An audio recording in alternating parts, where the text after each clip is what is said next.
You've probably been in the room with someone who didn't say much, didn't try to impress anyone, didn't jump into every conversation, and yet somehow, everyone seems subtly aware of them. People adjusted, the energy shifted slightly when they spoke, and when they left, you remembered them. That's not charisma in the traditional sense. It's not confidence the way most people perform it. It's something quieter, something most people never consciously notice, but instinctively respond to. Today we're looking at 7 silent behaviors that psychologists associate with genuine high social status. Not wealth, not title, not volume, the kind of status that lives in how someone moves through a social environment.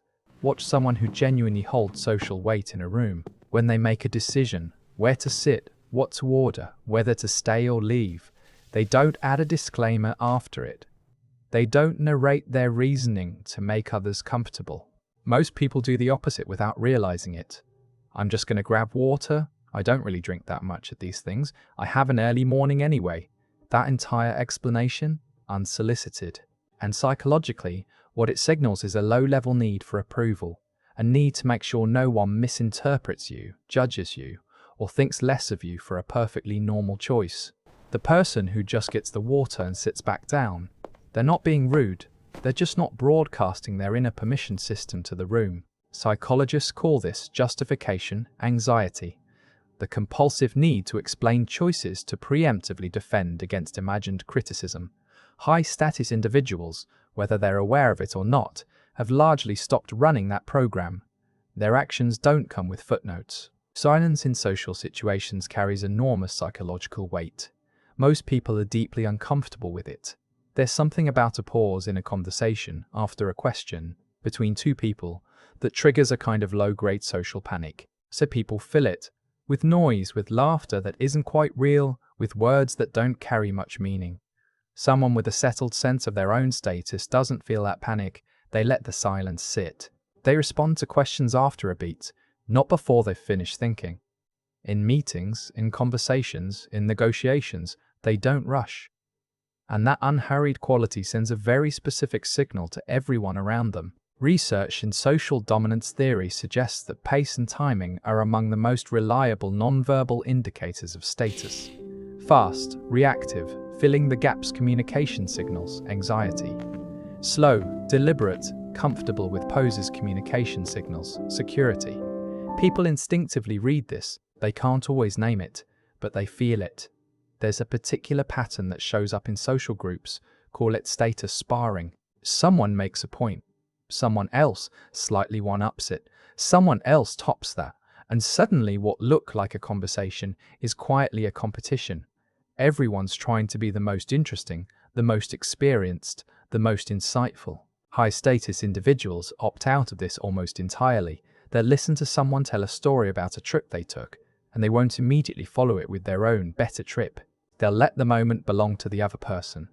Not because they're strategically withholding, but because they genuinely don't need the comparison to feel valid. This is actually rooted in something psychologists call secure high self-esteem, a self-concept that doesn't require external contrast to feel solid. People with fragile self-esteem need to rank. Secure self-esteem doesn't. And the person who can sit in a conversation without needing to win it almost always leaves a stronger impression than the person who tried to dominate it. Eye contact is one of the most psychologically loaded nonverbal signals humans exchange. And the way most people have been taught to think about it, hold it firmly, don't look away first, project dominance, misses something important. What high-status individuals actually do is something slightly different. Their eye contact is warm and steady, not hard and fixed. There's a quality to it that says, I see you, rather than, I'm monitoring you. They look away naturally, not nervously. They don't stare to prove something. They don't avoid to hide something. Research on social perception consistently shows that warmth and competence together create the most powerful impression, and eye contact is one of the primary delivery mechanisms for both. The person who can hold a soft, present gaze while listening, not performing attention, actually giving it, tends to be read as both trustworthy and high value, almost automatically. And here's where it gets interesting. Most people assume high social status is about projection, about broadcasting strength, about taking up space. And there's a version of that which exists. but it's almost always a performance, and performances are detectable. The behaviors we're describing here aren't projections, they're absences, the absence of explanation, the absence of rushing, the absence of competing. What makes them powerful isn't what they add to the room, it's what they don't need to add. Because real social security doesn't assert itself, it just exists, and the people around it feel it without being able to explain why. In almost every social environment, there are micro moments of friction. A slightly dismissive comment, a mildly condescending tone, someone subtly taking credit for an idea, someone maneuvering for position. Most people react. Not always overtly, but internally, and often it leaks into their expression, their body language, their response. They take the bait, and taking the bait in any form signals that the provocation landed, which signals vulnerability. The person who notices it and doesn't move. Psychologically, that's a completely different position. It's not suppression and it's not passivity. It's a kind of deep disinterest in the game that short-circuits the whole power dynamic. When you don't react, you don't reward.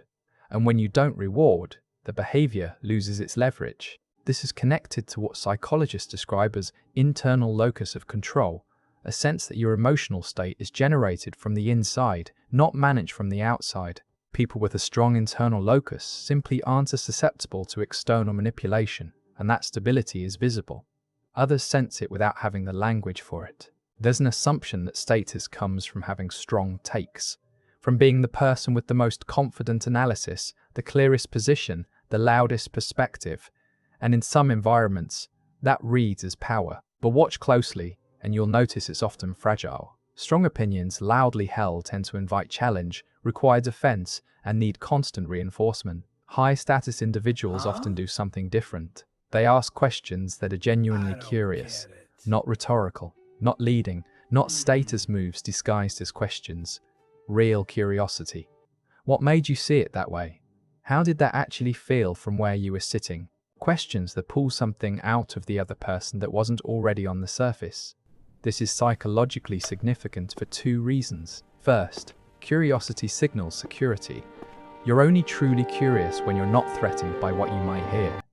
Second, people feel deeply seen when someone asks them a real question and actually waits for the answer. The person who makes others feel seen is almost always remembered as compelling, often without people being able to explain exactly why. One of the most quietly powerful things a person can do socially is make their approval genuinely hard to gauge, not through coldness, not through manipulation, but through a natural restraint, a tendency toward measured responses rather than enthusiastic, reflexive validation.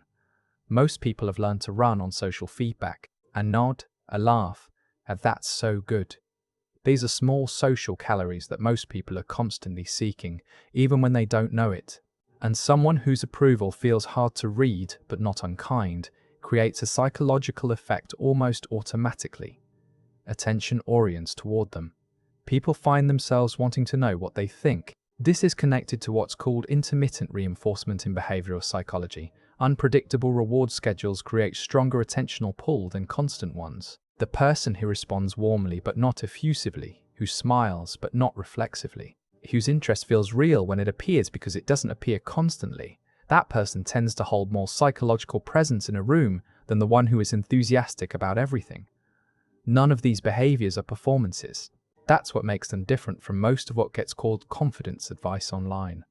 They're patterns that tend to emerge in people who have, somewhere along the way, stopped needing the room to confirm them, who stopped filing the paperwork for every decision, who got comfortable enough in their own presence that they don't require a constant read of how they're landing. And the fascinating thing, the thing psychology keeps returning to, is that this security doesn't broadcast itself. It doesn't announce. It doesn't demand. It just settles into the space, and people feel it. They organize around it slightly. They remember it afterward without being sure why. Once you see these patterns, you start noticing them everywhere.